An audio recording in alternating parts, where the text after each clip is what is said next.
नमस्कार मंडळी, मी दीपाली स्वामी दीपिका चॅनलमध्ये मी तुमचं सर्वांचं मनापासून स्वागत करते. मंडळी, आज मी पंजाबी स्टाईल दम आलू करणार आहे.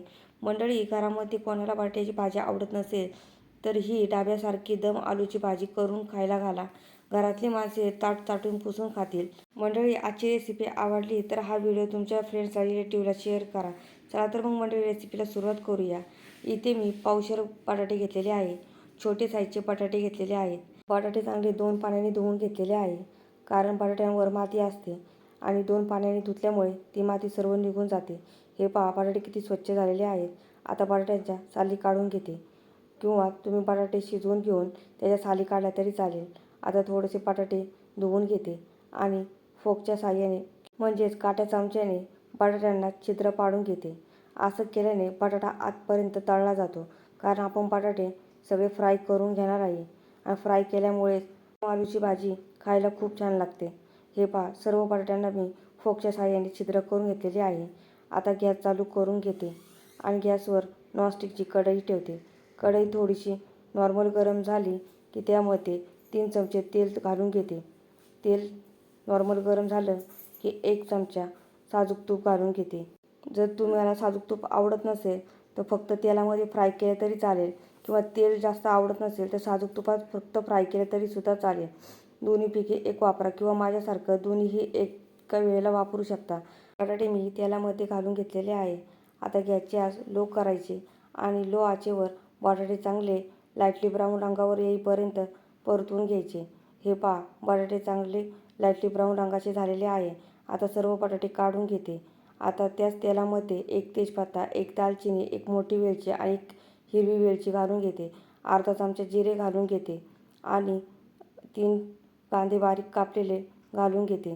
आता गॅसची आच मिडियम करते, म्हणजे कांदा लवकर परतेल. कांद्याचा रंग चांगला ब्राऊन करून घ्यायचा आहे. कांदा कच्चा राहिला नाही पाहिजे, नाहीतर दाताखाली तो कचकच लागतो. कांदा एका बाजूला परतत आहे तोपर्यंत मी दही फेटून घेते. इथे मी अर्धी वाटी दही घेतलेली आहे. दही थोडंसं कमी आंबटच घ्यायचं.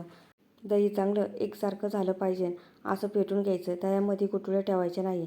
जर गुठळ्या ठेवल्या तर ग्रेव्ही फाटली जाते आणि ग्रेव्ही खायला चांगली लागत नाही. हे पहा, असं स्मूथ दही झालं पाहिजे. एका बाजूला कांदाही चांगला परतलेला आहे. अजून थोडासा चमच्याने हलवून घेते, म्हणजे कांदा चांगला एकसारखा परतला जाईल. आता 2 चमचे अद्रक, लसूण आणि हिरवी मिरचीची पेस्ट घालून घेते. जर तुम्हाला हिरवी मिरची घालायची नसेल तर तुम्ही स्किप केलं तरीसुद्धा चालेल. आता पेस्टचा चांगला कच्चापणा जाईपर्यंत परतून घेते. आता 2 बेडगी मिरच्या डिवाईड करून घेतलेल्या आहेत, त्या मी तेलामध्ये घालून घेते.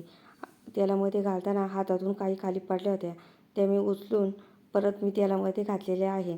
आता त्यासुद्धा चांगल्या तेलामध्ये परतून घेते.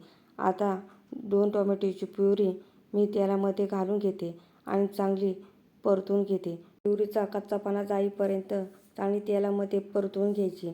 जेवढं आपण परतून घेतो तेवढी ग्रेव्ही चविष्ट होते. हे पहा, टोमॅटो प्युरीने छान असं तेल सोडलेलं आहे.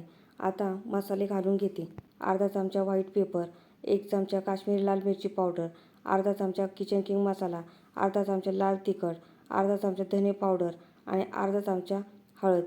आता गॅसची आच लो करते, म्हणजे मसाले खाली लागणार नाही किंवा करपणार नाही. आणि सर्व मसाले तेलामध्ये चांगलं परतून घेते. हे पहा, मसाले चांगले साहित्यात एकजीव झालेले आहे. आता थोडंसं पाणी घालते, म्हणजे मसाला आणि कांदा व्यवस्थित पाण्यामध्ये शिजेल. पण मला थोडंसं पाणी कमी वाटते. अजून चमचा धुवून थोडंसं पाणी घालते, म्हणजे कांदा आणि मसाला व्यवस्थित शिजला जाईल. आता थोडंसं मी चमच्याने हलवून घेते, म्हणजे एकसारखा मसाला होऊन जाईल. हे पहा मंडळी, मसाल्याला रंग किती छान आलेला आहे. आता फेटलेलं दही कढईमध्ये घालून घेते आणि सर्व दही साहित्यामध्ये एकत्र करून घेते. चांगलं चमच्याने हलवून घ्यायचं, म्हणजे एकसारखं दही सर्व मसाल्यामध्ये एकत्र होतं. आता दह्याची वाटी थोडीशी धुवून ते पाणी घालते आणि पुन्हा एकदा चमच्याने हलवून घेते. आता अर्धा चमचा मीठ घालते. मीठ मात्र चवीनुसार घाला. आता अर्धा चमचा गरम मसाला घालून घेते आणि 1 चमचा कसुरी मेथी हाताने क्रश करून घालते.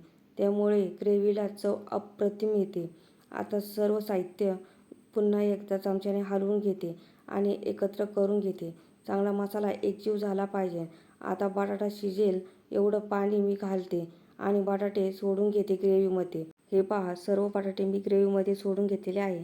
आता एकदा चमच्याने बटाटे ग्रेव्हीमध्ये एकत्र करते आणि वरून थोडीशी बारीक चिरलेली कोथिंबीर घालून घेते.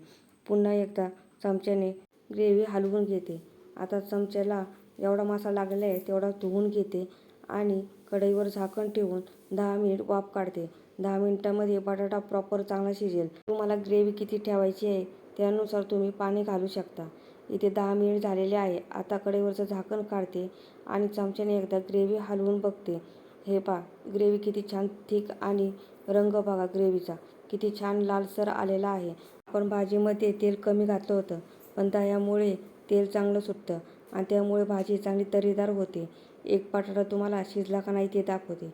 हे पहा, बटाटा किती छान मऊसूत शिजलेला आहे. इथे आपली भाजी तयार झालेली आहे. आता गॅस बंद करते आणि गरमागरम दम आलू पुऱ्यांसोबत सर्व करते. तेलकट पुऱ्या आवडत नसेल तर तुम्ही दम आलूसोबत रोटी किंवा चपातीसुद्धा करू शकता. तिच्यासोबतसुद्धा खायला खूप छान लागते. मंडळी, तुमच्या डोळ्यांनी बघा, दम आलूची भाजी दिसायला जेवढी सुरेख दिसते ना तेवढी चवीला खूप स्वादिष्ट लागते. मंडळी, आजची पंजाबी स्टाईलने केलेली दम आलूची रेसिपी कशी वाटली मला कमेंट करून सांगा. जर रेसिपी आवडली असेल तर चॅनेल लाईक करा, शेअर करा, सबस्क्राईब करा आणि हो, बेल आयकॉन प्रेस करायला विसरू नका, जेणेकरून माझ्या नवीन रेसिपीच्या व्हिडिओची नोटिफिकेशन तुम्हाला लगेच मिळेल. चला तर मग मंडळी, पुढच्या नवीन रेसिपी लवकरच भेटू. तोपर्यंत छान छान खा आणि मस्त राहा.